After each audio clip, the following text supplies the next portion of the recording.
Welcome everyone, my name is Rahul Yadav and today we will study about the chiral auxiliaries and enantiomer axis. So first of all we will see chiral auxiliaries जो होते हैं वो एक chemical compound होते हैं और unit होते हैं जो कि ऑप्टिकल एक्टिव कंपाउंड होते हैं और ये जो हैं एसिमेट्रिक सिंथेसिस करने में यूज़ होते हैं। और जो इसका वर्क देखेंगे तो ये जो होता है ये एक कायरल सबस्ट्रेट को कायरल प्रोडक्ट में चेंज कर देता है। जिससे यहाँ पे हम देख सकते हैं ये जो है यहाँ पे अकायरल है, माने ऑप्टिकली इनएक्टिव है। ये इससे बनता है, ये जो PCl5 के प्रेजेंस में ये बनता है। इसका एग्जाम्पल देखते हैं। सबसे पहले इसका एग्जाम्पल देखते हैं। ये रहा एग्जाम्पल। इसका एक प्रॉपर्टी ये है कि ये खुद ही ऑप्टिकली एक्टिव होते हैं। यहाँ पे देखेंगे ये जो डैश फॉर्म में दिया हुआ है CH3 एंड PH, ये जो है ये प्लेन के बिलो द प्लेन है और इसमें जो ये है ये एबव द प्लेन है, इसीलिए ये डैश फॉर्म में है। अगर हम इसमें कायरल ऑक्सिलरीज, इसमें हम कायरल प्रोडक्ट को अगर ऑप्टिकली इनएक्टिव सबस्ट्रेट से अगर रिएक्शन करवाएंगे तो ये उसको ऑप्टिकली एक्टिव कर देगा। जैसे यहाँ पे हमने लिया है, ये लिया है कायरल प्रोडक्ट और ये जो लिया है ऑप्टिकली इनएक्टिव है। तो यहाँ पे जो H है वो यहाँ पे Cl से रिएक्शन कर लेगा, Cl से रिएक्शन कर लेगा। उसके बाद यहाँ पे N को ब्लॉक कर देगा। जो अकायरल होता है, अकायरल मॉलिक्यूल होता है वो ब्लॉक कर देता है, वन साइड को ब्लॉक कर देता है और दूसरा को रिएक्शन के लिए इंस्पायर करता है। जिसे यहाँ पे हम देख सकते हैं, यहाँ पे जो OH है इसको ये ब्लॉक कर देगा और इसको कायरल के लिए इसको चेंज कर देगा CH2 को। तो हमने देखा यहाँ पे OH को ब्लॉक कर दिया, तो यहाँ पे OH को ब्लॉक कर देगा और CH2 को वहाँ पे वो कर देगा। तो यहाँ पे ब्लॉक किया है, यहाँ पे देखो, यहाँ पे ब्लॉक कर दिया है उसको।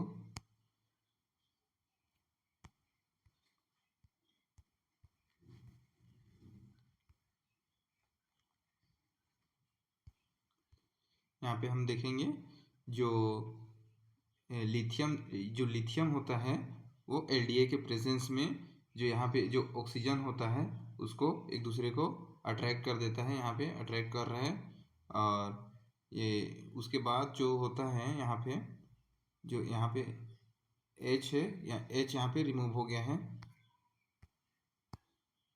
तो जो यहाँ का जो डबल बॉन्ड है, यहाँ पे जो डबल बॉन्ड था ये यहाँ पे तो जो डबल बॉन्ड है वो यहाँ पे आके शिफ्ट हो गया है, यहाँ पे शिफ्ट हो गया है। और शिफ्ट होने के बाद यहाँ पे पॉजिटिव चार्ज आ गया है, तो पॉजिटिव चार्ज आ गया तो यहाँ पे ये न्यूक्लियोफाइल जो है यहाँ पे अटैक करेगा। जो अटैक करेगा तो ये बिलो द प्लेन अटैक करेगा, क्योंकि यहाँ पे जो ग्रुप है ये जो ग्रुप है वो एबव द प्लेन है, इसीलिए यहाँ पे स्टेरिक हिंड्रेंस की वजह से ये ऊपर से अटैक करने नहीं देगा, यहाँ पे नीचे से अटैक होगा। उसके बाद यहाँ पे डैश फॉर्म में CH2 PH, यहाँ पे ये वाला यहाँ पे आ गया और यहाँ पे H। नेक्स्ट उसका हाइड्रोलिसिस कराएंगे। हाइड्रोलिसिस कराने के लिए हम simple lithium oxide and H2O2 को लेंगे। यहाँ पे हाइड्रोलाइसिस हो जाएगा। यहाँ पे H, यहाँ पे OH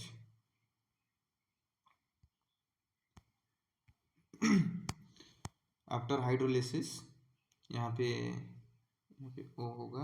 आफ्टर हाइड्रोलाइसिस हमें ऑप्टिकली एक्टिव प्रोडक्ट मिल जाएगा और एक कायरल प्रोडक्ट मिल जाएगा।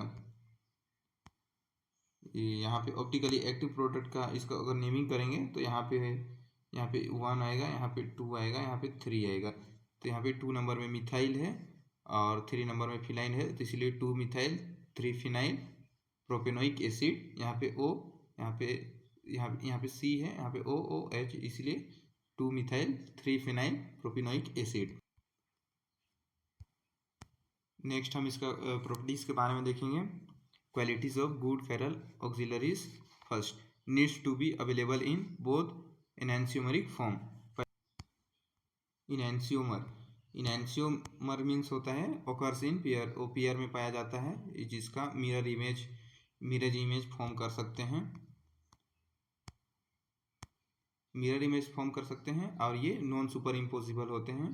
जिससे इसका हमने मिरर इमेज फॉर्म कर दिया है, इसका मिरर इमेज बन सकता है, बट अगर इसको इसके ऊपर रखेंगे तो ये इसको सुपर इम्पोजिबल नहीं कर पाएगा। जो H है वो इधर आ जाएगा और ये OH है वो इधर आ जाएगा, तो ये नॉट सुपर इम्पोजिबल है। इसको जस्ट अभी बनाए हैं, और इसमें जो है ये एबव द प्लेन बना है। और अगर इसी का अगर हम डैश फॉर्म बनाएंगे तो ऐसे बनेगा सेम। जैसे हम अगर डैश फॉर्म बनाएंगे तो यहाँ पे हमें सेम रिएक्शन करना पड़ेगा, बस यहाँ पे ये डैश में होगा, यहाँ पे भी डैश में होगा, और यहाँ पे भी डैश में होगा, और ये वेज में हो जाएगा। यहाँ पर भी डैश में होगा, यहाँ पर भी डैश में होगा, और ये वेज में हो जाएगा। तो यहाँ पे ये एस हो जाएगा अगर ये डैश में बनेगा तो। नेक्स्ट,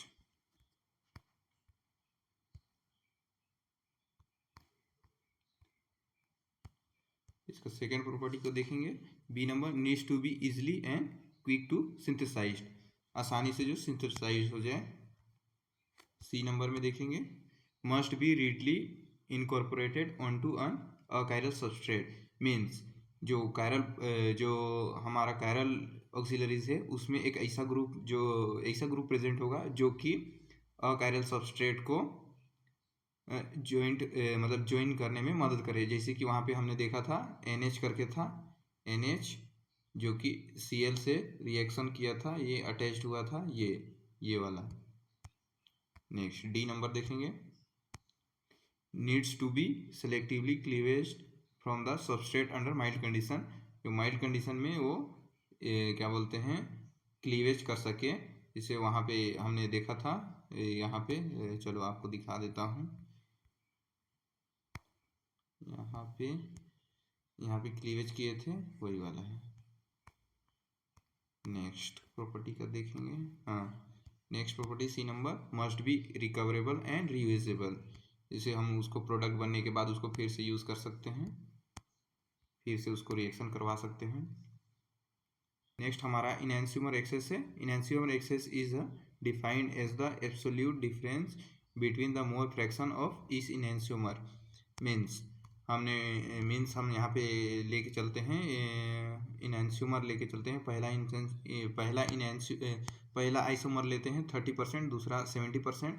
अगर इसका इनैंशियोमर एक्सेस निकालेंगे तो 70 - 30 = 40, ये हमारा आ गया इनैंशियोमर एक्सेस।